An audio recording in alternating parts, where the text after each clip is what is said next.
ಆಚಿ chilli powder ಸಖತ್ ಖಾರ ಬಣ್ಣ ಮತ್ತು ರುಚಿ ಆಚಿ ಚಿಲ್ಲಿ ಪೌಡರ್. ಮಂಗಳೂರಿನ ಹೆಸರು ಉಳಿಸೋಕೆ ಭುಗೆಲೆದ್ದಿದೆ ಹೋರಾಟ. ಎಂಸಿಎಫ್ ಹೆಸರು ಬದಲಿಸಿದ್ದಕ್ಕೆ ಮಂಗಳೂರಿನಲ್ಲಿ ಆಕ್ರೋಶ ವ್ಯಕ್ತವಾಗ್ತಾ ಇದೆ. ಮಂಗಳೂರು ರಾಸಾಯನಿಕ ಮತ್ತು ರಸಗೊಬ್ಬರ ಕಾರ್ಖಾನೆ ಎಂಸಿಎಫ್ ಅಂದರೆ ಮಂಗಳೂರು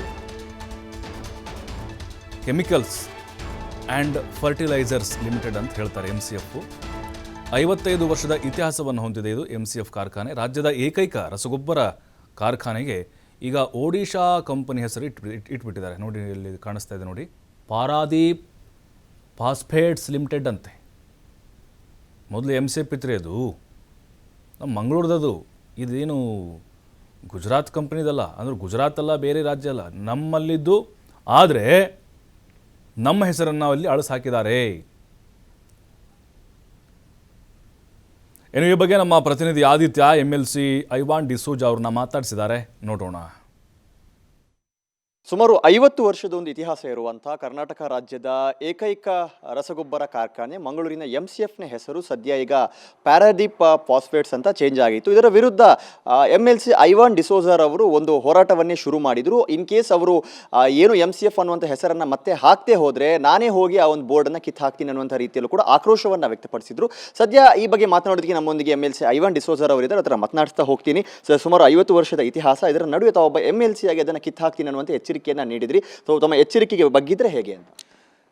ಅದು ಈಗ ಸುಮಾರು 50 ವರ್ಷದ ಹಿಂದೆ ನೀವು ಹೇಳಿದಾಗೆ ಪ್ರಾರಂಭ ಆಗಿತ್ತು. 15 ವರ್ಷಗಳ ಕಾಲ ಸರ್ಕಾರ ನಡೆಸಿತ್ತು. ಅಲ್ಲಿ 35 ವರ್ಷಗಳ ಕಾಲ ಖಾಸಗಿಯವರು ನಡೆಸಿದರು.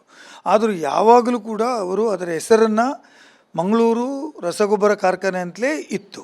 ಕರ್ನಾಟಕ ರಾಜ್ಯದಲ್ಲಿ ಇದ್ದಂಥ ಒಂದು ಪ್ರತಿಷ್ಠಿತ ರಸಗೊಬ್ಬರ ಕಾರ್ಖಾನೆ ಇದ್ದರೆ ಅದು ಮಂಗಳೂರಿನಲ್ಲಿ. ಇದು ರೈತರಿಗೋಸ್ಕರ ಹೋರಾಟ ಮಾಡಿ ಆಗಿದ್ದಂಥ ಒಂದು ಕಾರ್ಖಾನೆ. ಇದರಲ್ಲಿ ಮಾಡ್ತಕ್ಕಂಥ ಏನು ಯೂರಿಯಾ ಇದೆ, ಮಂಗಳ ಯೂರಿಯಾ, ಅದು ಇವತ್ತಿಗೂ ಅತ್ಯಂತ ಬೆಲೆ ಬಾಳ್ತಕ್ಕಂಥ ಒಂದು ಪ್ರಾಡಕ್ಟ್ ಇದೆ. ಹಾಗಾಗಿ ನಾವು ಹೆಸರನ್ನು ನೀವು ಬದಲಾವಣೆ ಮಾಡಿದ್ದು ಸರಿಯಲ್ಲ ಅಂತ ನಮ್ಮ ಹೋರಾಟ ಇದೆ.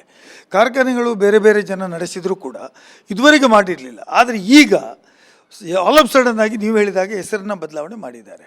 ನಮ್ಮ ಹೋರಾಟ ಏನಿದೆ, ನೀವು ಏನು ಬೇಕಾದರೂ ಮಾಡಿ, ಯಾವ ಕಂಪನಿ ಹೆಸರು ಬರೆಯಿರಿ, formerly Mangalore chemical and fertilisers ಅಂತ ಬರೆಯಿರಿ ಅಂತ ನಾವು ಹೇಳುವಂಥದ್ದು. ಇದನ್ನು ನೀವು ಮಾಡಬೇಕು ಅಂತ ಹೇಳುವಂಥದ್ದು.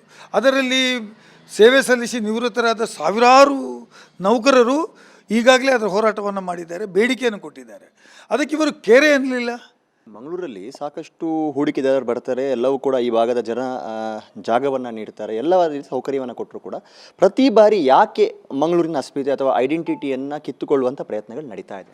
ಈಗ ನೀವು ಈಗ MRPL ಬಂತು, BSF ಬಂತು, ಅದು MRPL 4th ಸ್ಟೇಜ್ವರೆಗೆ ಬಂತು.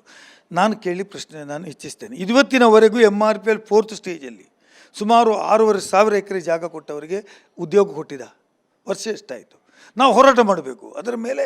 ನಾವು ಈ ರೀತಿ ನಾನು ಹೇಳಿದಲ್ಲ, ಈಗ ನಾವು ರಾಜಕಾರಣಿಗಳು ಹೋರಾಟ ಮಾಡಬೇಕು, ಅವರ ಬಾಯಿಯಿಂದ ಕೇಳಬೇಕು. ಅವರನ್ನು ಯಾರು ರಿಹಬಿಲಿಟೇಷನ್ ಕಾಲೋನಿ ಇದ್ದಾರೆ ಆ ಕಾಲೋನಿಗಳು ಮಾಡುವುದಿಲ್ಲ, ಅವರಿಗೆ ಉದ್ಯೋಗದ ಪ್ಯಾಕೇಜ್ ಕೊಡುವುದಿಲ್ಲ. ಇದೇ ರೀತಿ ಹೋರಾಟ ಮಾಡ್ತಕ್ಕಂಥದ್ದು ನಾವು ಕಾಣ್ತೇವೆ. MCF ಬೇರೆ ಬೇರೆ ಮ್ಯಾನೇಜ್ಮೆಂಟಿಗೆ ಹೋದರೂ ಕೂಡ ಹೆಸರು ಬದಲಾವಣೆ ಅನ್ನುವಂಥದ್ದು ನಡೆದಿರಲ್ಲ. ಈಗ ಫಾರ್ಮರ್ಲಿ ಅವ್ರು ಬರೀತಾರೆ ಅಂತ ಹೇಳಿದ್ರು ಕೂಡ ಮುಂದೊಂದು ದಿನ ಎಲ್ಲೋ ಒಂದು ಕಡೆ ಇದು ಅಳಿಸಿ ಹೋಗುತ್ತೆ ಅನ್ನುವಂಥ ಆತಂಕ ಕೂಡ ಇದೆ. ಏನು ಹೇಳ್ತೀವಿ ಇದರ ಬಗ್ಗೆ? ನಾನು ವಿಧಾನ ಪರಿಷತ್ತಲ್ಲಿ ಮುಂಬರುವಂಥ ವಿಧಾನಸಭೆಯಲ್ಲಿ ಒಂದು ಪ್ರಶ್ನೆ ಎತ್ತೀನಿ. ಇದು ಒಂದು ಕಾರ್ಖಾನೆಗೆ ಸಂಬಂಧಪಟ್ಟದ್ದಲ್ಲ. ನೀವು ಹೇಳಿದ ರೈಟ್ ಪ್ರಶ್ನೆ ಇದೆ. ನಾನು ನಿಮಗೆ ಎಕ್ಸಾಂಪಲ್ ಕೊಟ್ಟೆ, NWPT ಇದೆ, ಈ ACC ಅಂತ ಸಿಮೆಂಟ್ ಇತ್ತು. ನಾವು ಸಿಮೆಂಟ್ ಏನು ಕೇಳಿದ್ರು ಮೊದಲು ಹೇಳೋದು ACC ಸಿಮೆಂಟ್ ಕೊಡಿ ಅಂತ. ಈಗ ಅದಾನಿ ACC ಸಿಮೆಂಟ್ ಅಂತ ಬರ್ತದೆ. ACC ಹೆಸರನ್ನು ಬ್ರ್ಯಾಂಡ್ ನೇಮನ್ನು ಅವ್ರು ಚೇಂಜ್ ಮಾಡಿಲ್ಲ. ಏನು ಬೇಕಾದರೂ ಮಾಡಿರ್ಬೋದು. ನಾನೇನು ಹೇಳ್ತೇನೆ, ಅಂಥ ಒಂದು ಐಡೆಂಟಿಟಿ ಆಗಿರ್ತಕ್ಕಂಥ ಸಂಸ್ಥೆಗಳು ಉಳಿಬೇಕು.